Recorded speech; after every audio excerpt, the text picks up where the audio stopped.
Hello, it must be Wednesday. I am Doug Robbins, or as I've also known as Doug the Officiant. And it's Wednesday, so we're going to have a little chit chat about whatever tickles my fancy. Engagement is a channel that I started during COVID because, frankly, I could, to talk about things that, tickle my fancy. And whether it's female entrepreneurs or talking to Fergie Jenkins about baseball or talking about wedding stuff. It's what we do here at Engagement. And so, ladies and gentlemen, welcome to Engagement.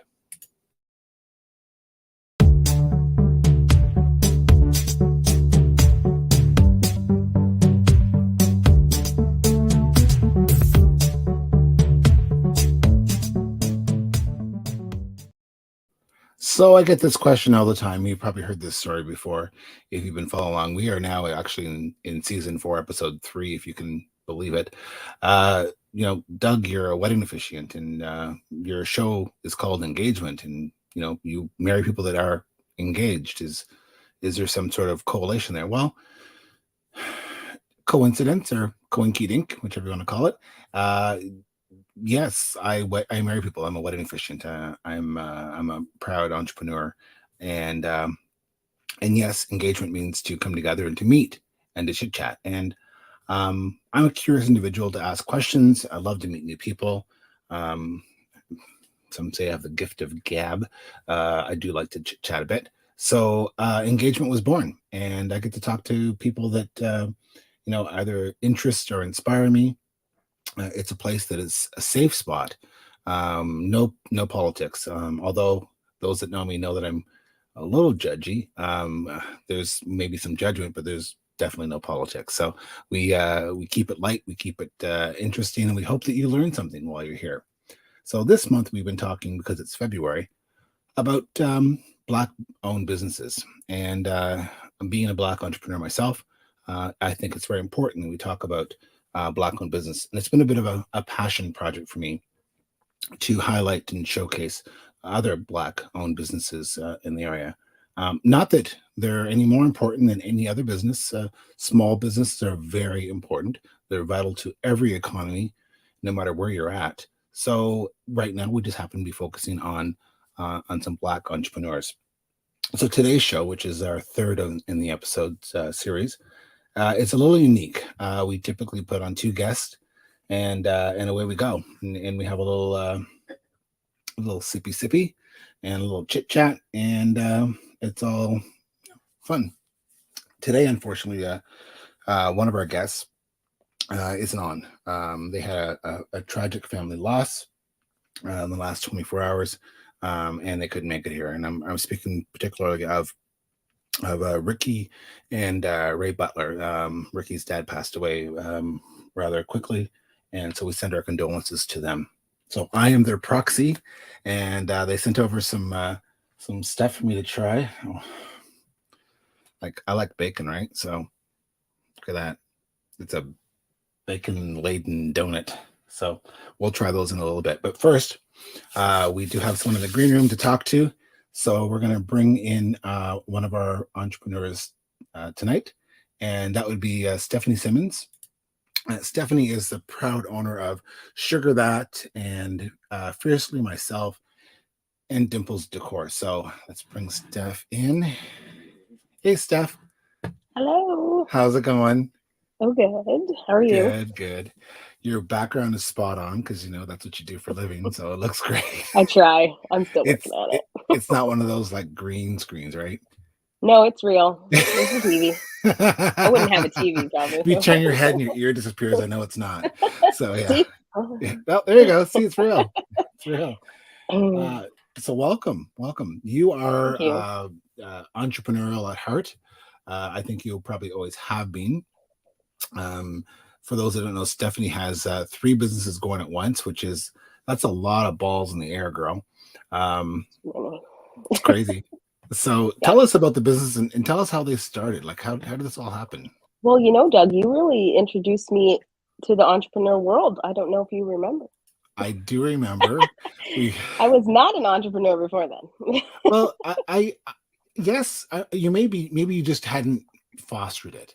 Yeah. I think entrepreneurial is it meets you, or it comes together whenever it's time. So I mean, I think you probably always were. I think that entrepreneurs are think a certain way, and they have a certain moxie, and I think you always had that. I think it just, you know, the the it was a seed that had to be, nurtured and watered. So tell us how you got three businesses under your belt. Um, yes, well, I definitely came into the entrepreneur world officially about 6 years ago. So that's when Dimples Decor was born. And that was just like a leap. I really wanted to start staging, and but it actually came about by wanting to sell retail like decor. We were renovating our house at the time, and I took up this really great love of um, renovating, choosing new things and decorating and all that. And I thought, how can I like have a business doing this? So I started doing some research, and really there wasn't a prominent staging company in Chatham, Kent. So I thought, well, let's give it a whirl. I didn't even know what staging was at the time. So it was very new to me, but I took a very in-depth course, got some training, and then just had to believe that I could do it on my own and not, fall back on the old belief of your paycheck having to come from someone else. So that was very new to me. And I'm proud of it. We were 6 years, January 1st. So, Congratulations. yeah, thanks. Even through the pandemic, I mean, there was some times where we had to close, I had 4 kids at home, homeschooling, and just couldn't go anywhere, and we couldn't really buy inventory. Like there was a lot of challenges with furniture and things like that. But I think we were only closed maybe for 4 months So I, in I total. actually I actually poked through your pages and found some images that I thought were important. Having some home decor, and I come from a background of design myself. It's really important, right? And you can get that picture that's absolutely perfect, and it looks so idyllic, right? Uh, for instance, this one here is one of yours. You look at that, Oh and yeah, it that's it, it an looks, old one. comfortable and inviting and warm. And actually, bees are really popular right now again. Um, and Wish that I that's still a had that's a that. vignette for when you're trying to do decor in a home, or for magazines or what have you, and it looks great. It looks great. Yes, thank you. That has been one of the popular, I guess, things that has come out of the pandemic is people are now really focused on their own homes Mhm. and being more comfortable in it. So that has kind of um, spurred some other things to happen. We stopped doing interior decorating when home staging just really got really busy.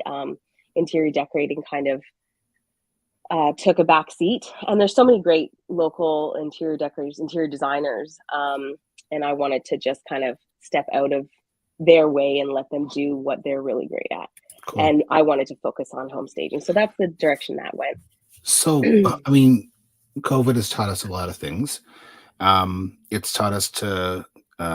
There's an old Luther Vandross song about love the one you're with. Well, love the one you're with when it's your home, right? It's your place. It's your soft place to land, and having those things, those decor items that make you feel comfortable and make you happy or put a smile on your face in this day and age, I think is really important, Oh because yeah, you look at it and you go, okay, that's it. Maybe it's a treasured bauble, or something that you enjoy, but it's an important part of who you are, your expression of who you are. yes. So I think so too, especially now that so many people are working from home. That became a big challenge for people. They were trying to find a way to work in a home office or, um, you know, fit it somewhere in the house. So we did some of that as well. Even for myself, I had to kind of find a way to sit kids while they do homeschool and still be able to work. So many times I'm working and a kid's back here with a desk, pop-up desk, but there was a lot of that, right? And I would always tell people, you know what?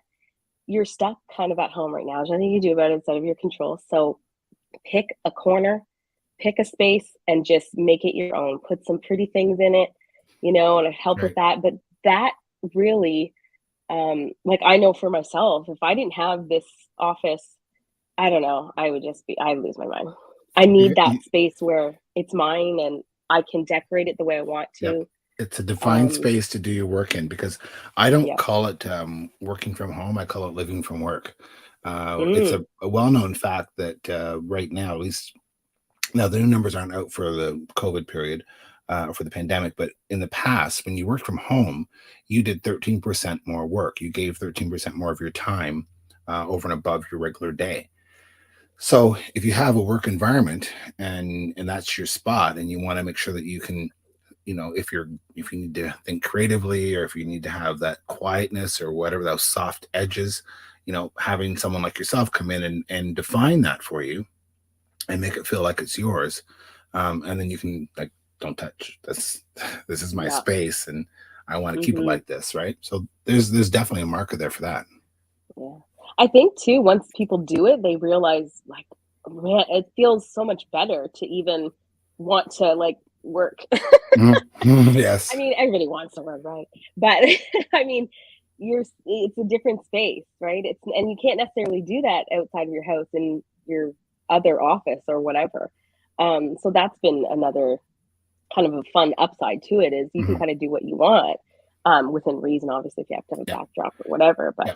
that became a thing too, is I need my backdrop to look nice, Yes. I otherwise need it to Zoom look calls all day pretty. long. Yeah, Yes. I don't want my yeah, ear to disappear from some green screen when I turn yeah. my We got head. to do And some of that with staging too. So while sometimes when we go into stage, we end up uh, in an occupied house and people are still living there while they're selling.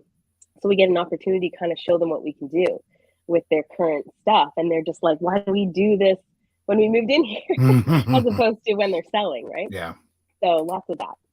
Well, I think But there's a great yeah, it's been an interesting opportunity ride. if you are working from home, or in a hybrid situation, which is the next thing, right? Where you might be, 3 days at home and 2 days at the office, and you go to the office and you don't have the luxury or ability to put up pictures of your kids or family, or have a plant, because you might have a hot desk as opposed to your traditional desk, because companies are downsizing that space. At least those days when you're working from home, you can have the surroundings that you enjoy and that you are, that make you feel comfortable. So yeah, Yeah, yeah, definitely. I want to talk a little bit about your staging, because you do that as well through your company. I've got some photos here of some staging work. Yes. Where are you finding these photos? Is this Google or something? This was on your Facebook, girl. Oh my gosh, those are so old. That's got to be like 5 years ago. Is it? Well, it looks Yeah. good. Go to It my looks good. Instagram. And actually, this one here is also part of that same Oh before and yeah, after. that's so old. Yeah. I think before and afters are really important. I do like before and after. Sometimes Yeah, it can be hard. The before, some people don't want it to show because they often go in when they're getting cleaned up and they're still it's finishing their messy. reno and that kind of Mhm. stuff. So they don't always want me to post those Yeah. pictures. But Before and afters, and though, they yeah, tell the story, because you oh look yeah, at it and you and you go, got to okay, get well, the same that's what it angle looked like too. before. Otherwise, yeah. And now you make it look like this. It's like magazine worthy. I So remember that house. It was in do you? Wallingford. Yeah. And then this one here, I love that Yes, table. that's more recent. Love that Yeah, table. Love the that's in look of my that. neighborhood. So you go in and Yeah. do these things for, to stage a house as well, to help sell the house, because let's face Yep, it, when you that's walk all in, we're doing right now. yep, That's all, the only service we're providing right now that's is the incredible. staging. That's incredible. Yeah, it's the best. Well, it's got to be a lot of fun, because you don't have to have the extra stuff, right? You define the Yeah, space, you decorate it, you make it look picture perfect, and then you can, people can imagine. So here's yeah. another one as well. Speaking of Hmm. office space, there's a The little office office. there. We're always throwing in an office right now. So every time we do vacant, we usually change one of the bedrooms into an office just to fit Mhm. all of the work from What home. we're hearing right now through my channels is that new building that's going on, new buildings, new homes will have an office space, or a flex room that you can Yeah, turn into an office. Where maybe they'd that almost wasn't. have to. They have to. They really Yeah, do. I like mean, the stats right now, it's so crazy. The yeah, entrepreneurial world is blowing up. yep, It's great. yep. And then here's another. I love the feel of this room. Oh yes, that's in Blenheim. Oh, God Was. bless him. Nice. Yeah. It feels very comfortable, very, you know, Cozy. Yeah. you just want to like dive into that and sit down and enjoy the surroundings. Yeah, that was a flip, that one. So we do a lot of flips Mhm. where people are renovating and then we come in.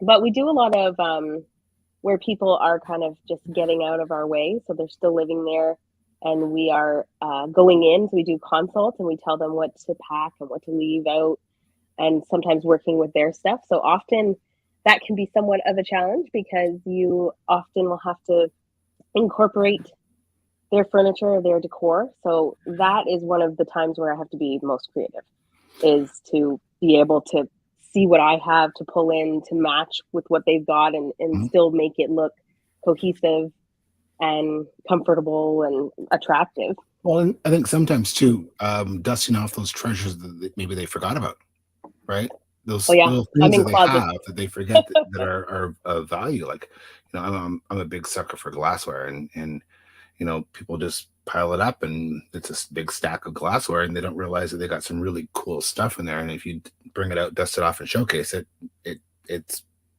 part of their collection. Yeah, it's interesting. I try to do that with a few of their things, like um, if especially when I know there's like sentimental attachments in the house. Mhm.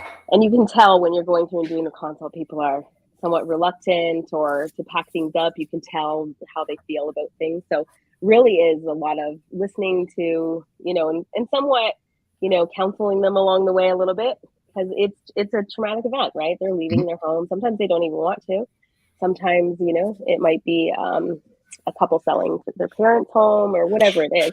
So if I can incorporate some of those pieces that they're really proud of into the decor when we're staging, then I try to do that if I can for those Excellent, reasons. excellent. Oh So I want to switch gears a little bit and talk about what's on your mug there, Fearlessly Myself. yes, Yeah. okay. Good product placement, Stephanie. Oh, it's just a mug.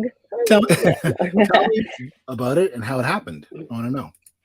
um, Fearlessly Myself, I've been in the works for a few years. It actually started as How She Masters It, which is what I was sort of calling it when I first was getting my feet wet and what I wanted this to look like. So I had started um, a membership group where people bought in. It was like a monthly membership, and it supported them in various ways um, through like little mini courses and um, resources and all kinds of things. But then during COVID, I kind of switched gears a little bit. It wasn't shaping up the way I wanted it to be. It just didn't feel quite right. There was something missing. Um, so then I ended up taking a course through the late Bob Proctor. I'm very sad that he passed away, but what a legacy he has left. And I was so fortunate to be able to take a course of his. And I learned so much, changed my life in every way.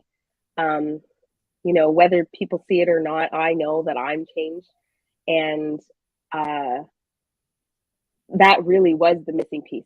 So everything that I learned in that program was the missing piece. And that is how this transpired into Fearlessly Myself. So Fearlessly Myself is um, an online platform that I'm developing. So we're not quite complete yet. Mhm. I've been doing some free events just to get kind of people in listening to the kind of material that I'm going to be coaching on.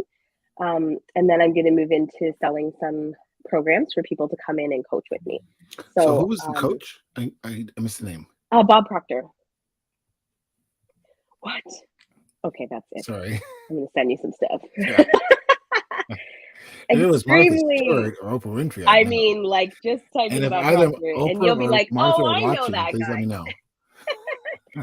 So I actually was coached by one of his top coaches, Kathleen Cameron, and she's from outside of Toronto. She's really expanding her coaching business. She's a phenomenal coach. Even just listening to her for 10 minutes, your vibe is instantly increased. She is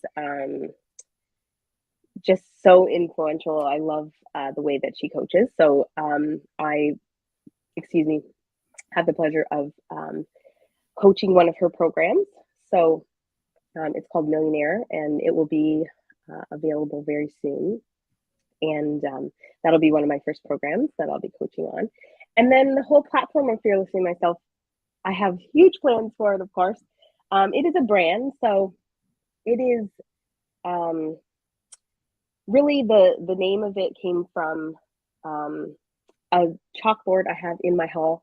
A few years ago, I wrote on it. I used to write "Merry Christmas" or "Happy Easter" or whatever, because you pass through it. It's through our entryway, and it's just room for like one little message.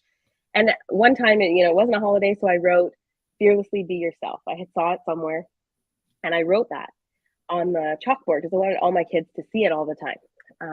Because that's one of my biggest pieces of advice for anyone, and for them especially, is to just be who you are. Don't try to be anybody else. There is no one like you. There doesn't need to be another anyone else. There doesn't need to be two of anyone. And it's been years now and I've never taken it down. I've always thought, oh, I should write, and then I look at it and go, no, I'm gonna just leave it there because it's a really important message, and I don't want them to ever forget that. And that really how the name came about. But I want to see people wearing T-shirts saying "Fearlessly Myself" in a proud way. I am fearlessly exactly who I am supposed to be, and being proud to be who they are. So that is the base message of it. I will eventually have some resources and cutesy stuff, retail like journals and the mugs and all that kind of stuff. Yes, merch. Yeah, so that's the fun stuff. I agree with that, and so growing up as a little kid, a little half black kid in Dresden, I was very much who I was. I knew exactly who I was, and if you didn't want to play with me, that's fine. Take your little toys and go away. And then life beats that out of you, right? Society beats it out of you, and then you forget who you are, and you forget to be fearless. And then someday you wake up in your late 40s and you go, what the happened? And then you take that back, you snatch it back, as I say, and then you get to be fearlessly yourself. But you can only be you, really. I mean, you're best at being you. If you're trying to copy somebody else, you're just a copy.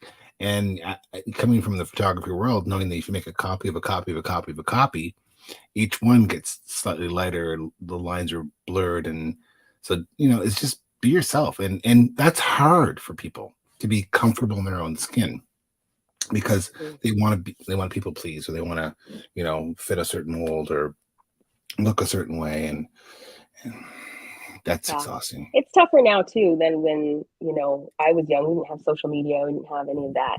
You just had what people said to you or what they said behind your back. Notes passed in class. And I'm so grateful for that, because I wouldn't have wanted to come up in the social media world. But there is ways to deal with that too. But I think that does influence the next generation. And one of my goals with Fearlessly Myself is to reach a younger audience. I feel like at this point in my life, I wish I had taken that course when I was 20. Right. There's so much value in it, so much like it does a lot of work around self-image, but also what you were speaking about is just literally focusing on who you are, what your passion is, what lights you up, and not letting the outside world influence that. Well, we could have a whole show just on that, and maybe I will, because I love certain topics. But you pick up your phone, right, and you go to Instagram, and people are using filters to make their skin look good and little sparkles, and I'm pretty much unfiltered. What you see on my Instagram or Facebook is very real.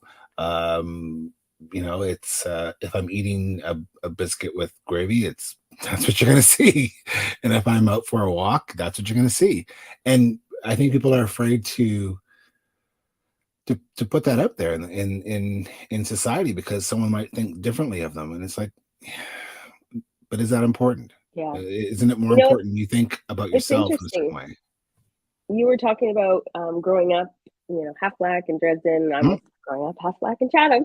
Yep. And when I got these braids, so I got these braids in April, and I've had them ever since. So I just keep getting them redone every month. But when I was like 13 or 14, I had a friend who did their own braids and would do braids for other people. And, she was Black.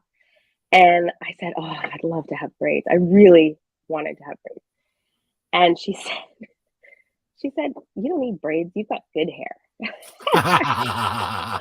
And I was like, I was really sad though. Like, I was like, okay. Yeah, Now I no. feel like, did I offend her by like saying I wanted braids, or like, did I have to need braids to get braids? Like all these things, right? Yeah. So took me 30 years Hmm.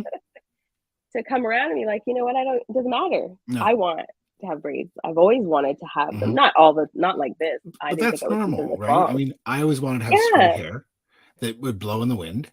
I didn't have a fro, although my kids think that I did. I didn't. I had curly hair. I had curly locks, and I remember going to Art the barber in the East End saying, "Can you cut my hair? I want an afro." And he said, "Boy, you don't got that kind of hair." And he slapped me and told me to get out. now, Oh man. it's virtually disappearing. So the next will be, instead of a hot comb through my hair, it'll be a hot rag. So that's where we're One of going. the reasons why I have braids is because I straightened my hair for 20 years, trying to also Mhm. be a certain way, you know. Um, I experienced so much. Like I had very curly hair. What would a certain person, I'm not going to say her name, but she would call it that kinky shit. You might know who I mean, and I'm not going to say, but I know. she's no longer with us. May she rest in peace. I know who you mean. But she did not she did not want to see you with that. She wanted your hair to be straightened and Yep. all shiny and nice, right? Yep. But that is a bit of a stigma in that we need to be accepted with our hair, however our hair is, right? It's a Again, crowning being exactly glory, who we are. right? Yeah. It's and to be able to just, like I'm getting to the point, like I said, where there's it's either a shortcut or it's going to be a down to the wood, and I'm okay with that because Hmm. I'm comfortable with who I am, and if that means I have a chrome dome, it's fine. I mean, what comes in my mouth isn't going to be any different. I've not So heard that one. yeah, chrome dome. Yeah. Well, you So, wouldn't believe the kinkiness that has been growing under these braids. I can't wait oh, for it to girl, get long enough. Because right now I'm like with the straightened ends that won't curl anymore because I I hear straightened you. them. Oh, I And know. then the rest is like I grew up in really a fun. house, and anyone that's watching that happen, if they're happen to be of color, had, or if they were happy to be nappy, as I like to say, in our house, the my sisters would have to hang on to the bar, like the peninsula in the kitchen, while my mom just pulled that either the brush before the hot comb came through, and the smell and the sizzle of that, right? Yeah. And you don't dare move because you're gonna get a smack. So, Oh, I'm oh gonna get yeah, burnt. it's something that we've had all of our life, and it's something we've had to deal with all of our life, and it is what it is. But I had a nana who in her late 90s who always wore a wig, had very thin hair like I do, and she just decided, you know what, I don't need to wear a wig. So anyway, Good. let's switch. This is a really weird switch. So I'm Uh-oh. calling I'm Uh-oh. calling I'm calling I know this what you're show gonna do.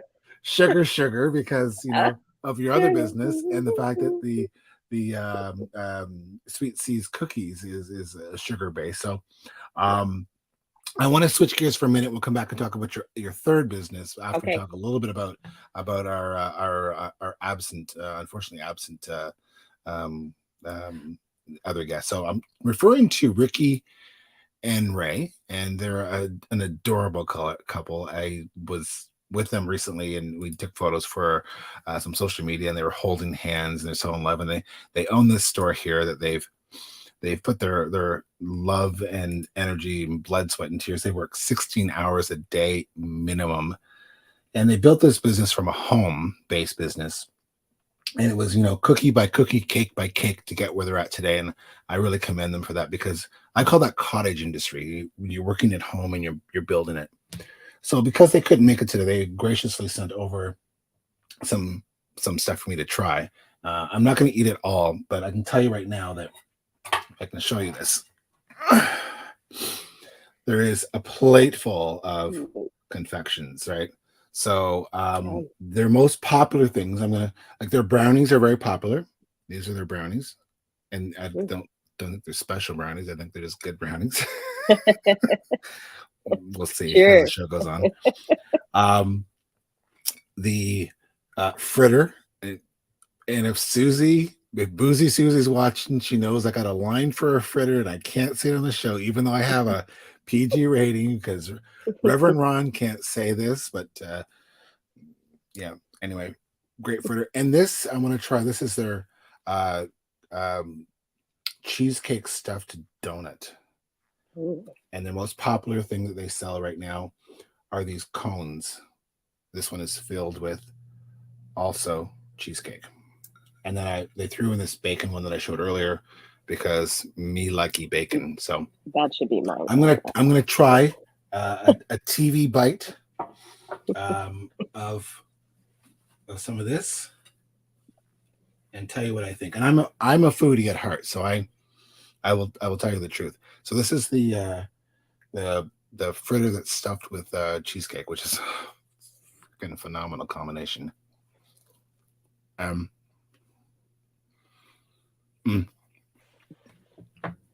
Not a TV bite, but that is delicious. Looks good. Delicious. You get like the donut, the sweetness, and you get, this incredible like softness to it. If you've ever been there, this is what you'll see. Like, this is one of their brownies they make. This is the bacon donut, and the old fashioned with a caramel glaze, which, hello. Their showcase of donuts, which are phenomenal. And they started doing bagels, like homemade, hand rolled bagels. So, the Jewish in me, if you had some lox and cream cheese, I'd be all over that. These are fun for kids, or maybe adults too. I don't know. But the three-eyed monster. Sprinkle. Yeah, the sprinkle. I have the three eyes. That's a little weird. But what they sell a lot of are these.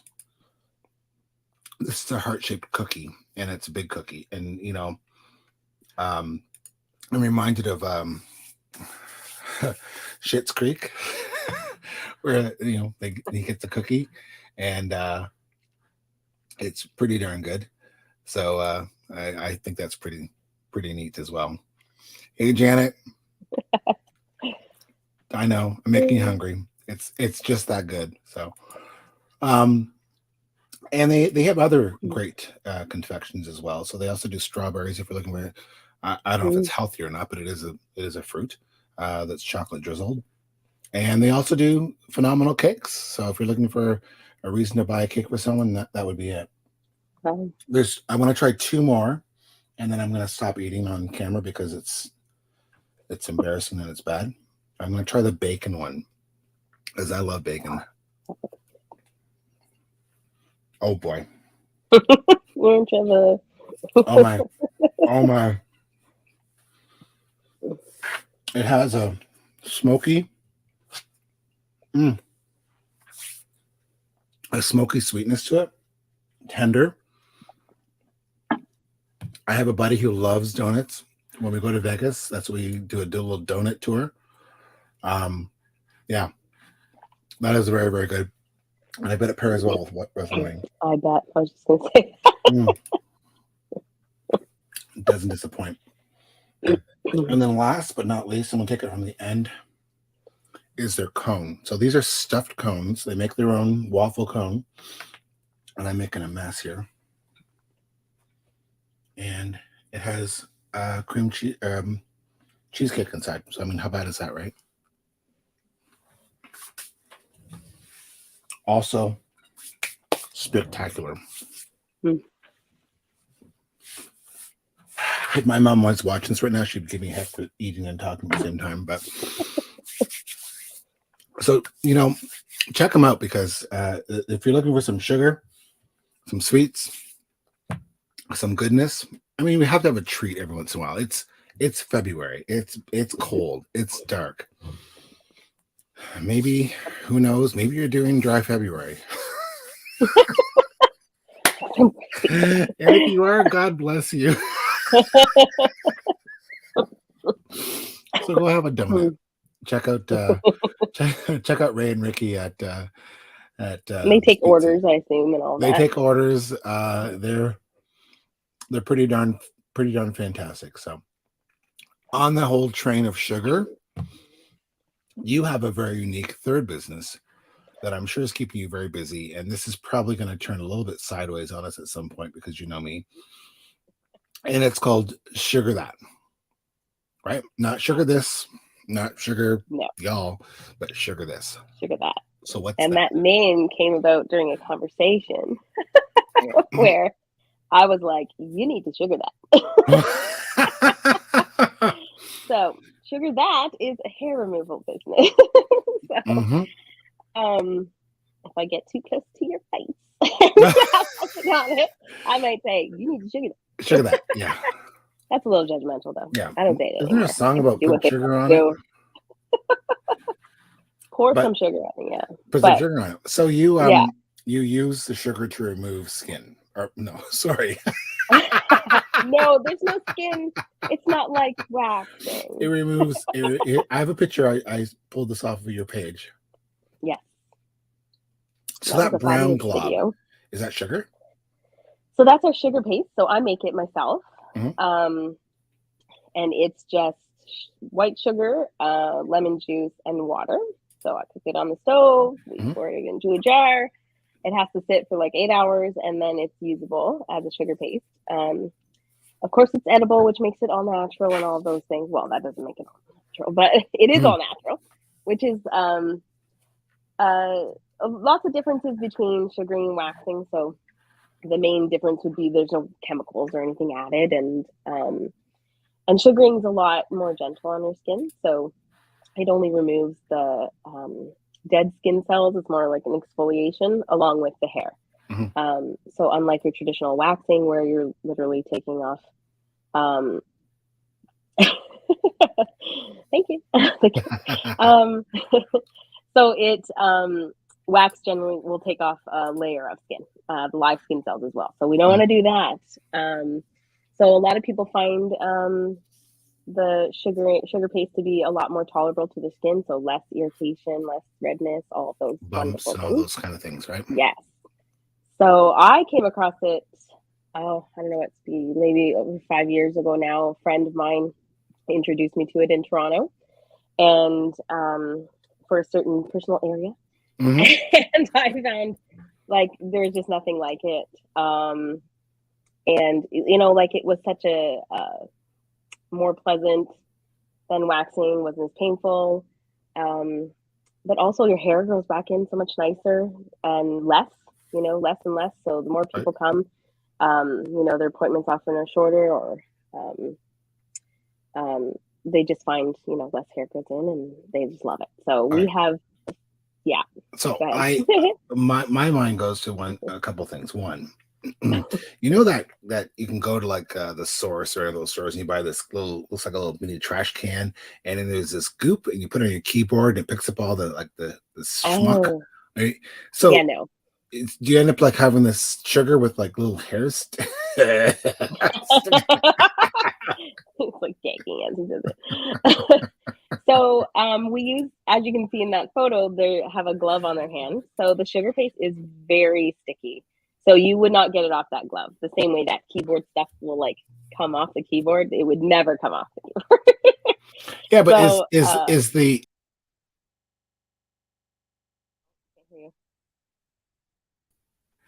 there we go. Is the ball of sugar got bits of hairs in it? So it's gonna have a shelf life. You can't just continually. So you use it for a client in a specific area of their body, but then sugar's usually changed a few times while you're doing the same client. So never any, like you can't even reuse it even if you tried to, because it's stuck to your glove, right? So they just pull the glove off with over it, throw it out. Yeah.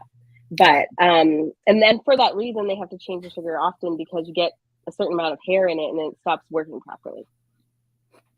Yeah, depending on how hairy someone might be. So yeah, if you're doing full legs, for example, you're not going to probably be able to use the same ball of sugar for the whole. And I'm not the pro. My daughter is the practitioner, so Sadie is the expert. I don't know if this is current. I found this on your website. Are these all your staff? So Olivia's not with us anymore. She went back to school. She actually moved to Thunder Bay and went to school for to be a nurse to do aesthetics. So it was very interesting. So she was with us for a bit. But right now it's Sadie and my niece, Julia. So Rachel's daughter. Nice. Works part-time for us as well. Nice. Now we should let people know. Still. Keep it in the family, girl. This is the inside of your location. You should tell us your location because I know you moved and people may be confused. So yeah, we are inside Blair's campus now. So the old McHugh School for those who are local, off 55 4th Street. So big old school building. We're on the second floor. Yeah, you can find us online. You can book easily on there and all that good stuff.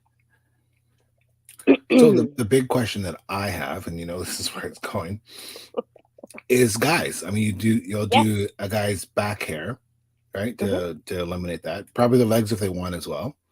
But I know when I was in your store, I read the menu. Did this? Did you see that? Did you see the Brazilian? So what happened with that? Funny story. No, just kidding. I bet it's funny. No, we actually weren't able to get trained on that service, and maybe that was divine intervention. I don't know, but so when I first started this business, I was going to a place called Queen of the Nile in London, fabulous place. So she trained us and taught me how to make the sugar and all that. And we just weren't able to get some males in there for them to train on it during the time that we were there for the training. I'm not in the least bit surprised. So unfortunately, we don't provide the service. Also, too, our girls they're always pretty much working alone. Not to say that they can't, but it's all their own comfort level. So I'm not going to, put a service up there that they're not comfortable doing if it's just them working with someone else. Absolutely. We do get a lot of inquiries that are, a certain suspicious inquiry, yes. So, and for that reason, actually, is why I've never tried to, have them trained and offer the service. We rarely have anyone seriously inquire about it, and if we do, I refer them to the place that trained us. Because it's one of those things. I'm not. Yeah. No. No. Yeah. I do know men who have had it done and they love it.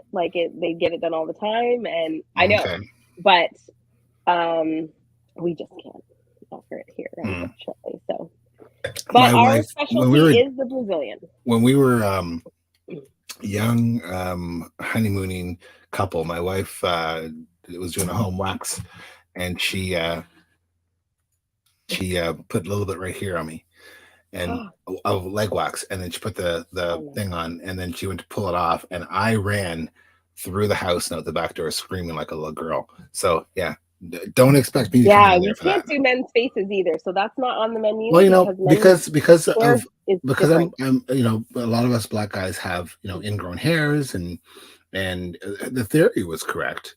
Maybe the application. The application. I don't think you can wax a man's face. So the facial hair. I don't think you should. No, I think you bleed. It was bad for that reason. Bad. No, terrible. It's not the same as a woman's facial hair. No. Different hair root follicle. Yeah, ripped the roots right out of me. So, anyway, it was interesting. So, well, at least you put it on your face. Thank God. You're somewhat lucky there. I'd rather put it on my butt or my back, but anyway, it's a little stronger there. It takes more pounding. So sugar that. I mean, if you're looking for those services and you want to have an alternative to what's offered, definitely, check out the team there. I want And to say one thing. Thank yeah, you so much to all of our clients who've hung on with us through all of the closures, and we really appreciate you. And we were only open 4 months when we had to close the first time, so we just barely got running when the first wave hit, and we had to close. But thank you to everyone who's hung in there with us. We really appreciate you as clients, and we welcome new ones as well. absolutely, absolutely. So yes, a lot of businesses in my daytime job, and I've tried very, very hard through all these episodes and all of these seasons to keep my day job sort of out of the picture. And I do work with small businesses, all types of small businesses. So I realize the pain that they've gone through with closures, and especially like gyms and aesthetics and hairdressers and Yeah. all those, because you just couldn't go in, and people business stopped. So yeah, thank you to those clients that hung on and or bought gift cards or gift certificates to help those Yeah. entrepreneurs weather the bad times. And it really does help. And trust me, those entrepreneurs that helped or stuck with or bought gift cards, remember that, and that's really important. So before I close, I've got a question for you, maybe two. I'll give it. You can do either or. How's that? So, Okay. do you have a favorite Black pioneer, or do you have a Black-owned business from your childhood that you remember fondly? Oh. Hmm. And Stephanie's had Oh, zero so warning, zero coaching, and no notes I sent to don't her. know. um, Pioneer. You know, there are a lot that I admire, but one I can't remember her name in this moment. I can see her face. What was it? She's a course creator. Um, Online, I just love her style. I'm not going to be able to say it. Ah, Oh, I put um, you under extreme pressure. I you understand. course from scratch. That's what it's called. I'm gonna look it up Okay. because I want to say I'm very inspired by her. Her name's Danielle Leslie, and she's online. She teaches people how to create courses and sell them online, and create your Mhm. own home-based business, or however you want it to look. I found her really inspiring because I took one of her like little free workshops or whatever, and I've done some stuff with her since. But she always talked about your culture ad, is what she calls it. So she wants you to kind of dig deep into what is, again, authentically your culture ad. So what do you bring to the table that's different from anything else? Mhm. And it really got me thinking a lot, because for so many years, I've struggled to fit in with white and black Mhm. in interesting different kinds of ways. Or people think they don't realize that you're half black, and then they make bad jokes, or the other way around as well. So it Mhm. goes both Yep, ways. it goes well. Um, but I And, think and that we do all it, of this and we work, do it to yeah. ourselves too. Oh, 100%. Absolutely. Yeah. I asked Yeah. someone recently. I said they said that they identify as black. Well, I identify as thin, so then I'm slender gender. Um, so I asked her. I said, "Well, I'm afraid to say this. I sound like my mom, but who's your dad?" And it wasn't until she told me who her dad was that I could connect the dots. So, but Yeah, you never really know. So, yeah, it was a big one. it's a big one. And some people don't know, or they want to ask, and then it's rude to ask, and I want to ask people all the time Mhm. because I'm just naturally curious about their history Yeah, or their background, or like, where they because came from. I'm Who's your interested in that, mama? right? Yep. But I don't need to know to put them into a box, right? No. There's a difference there, Right. which I think a lot of people want to know so they can That's put you in a important. box. Yeah. Yeah, and that's definitely not. But I loved her approach is very much centered on being authentic and discovering what those things are that are unique about you, that you can then um, hone in on, that help you just authentically connect with other people who find that interesting or whatever. So it's helped me a lot in the most recent business, Fearlessly Myself, to really, kind of decide what kind of coach I want to be, how I want to connect with people, how I want to show up for myself and for my culture background, all of it. And Yeah, I find her very inspiring. So that's one for sure. Good, good, good. It's important to have um, those pioneers or those people you look to, because they're paving the path for the rest of us, and that's extremely important. So Yeah, for sure. yeah. So we celebrate all businesses here. I celebrate all businesses here, and this passion project of showing off the black owned businesses has been a lot of fun for me. We have one more week of this because Black History Month has one more week, and this will rerun for those that maybe didn't see it or want to see it or want to share it with their friends again as a re-engagement on the weekend. And we encourage you, of course, you'll see it on YouTube, so we encourage you to subscribe, like, and follow, so you can keep up on what's going on here at this crazy channel we call Engagement. So, Stephanie, stay tuned. Don't go anywhere. I'm gonna send us off here. And I want to thank everyone for being here tonight and having a little laugh, a little giggle, and maybe a little sugar. Yeah. And thank you for coming to Engagement. Yeah, thanks.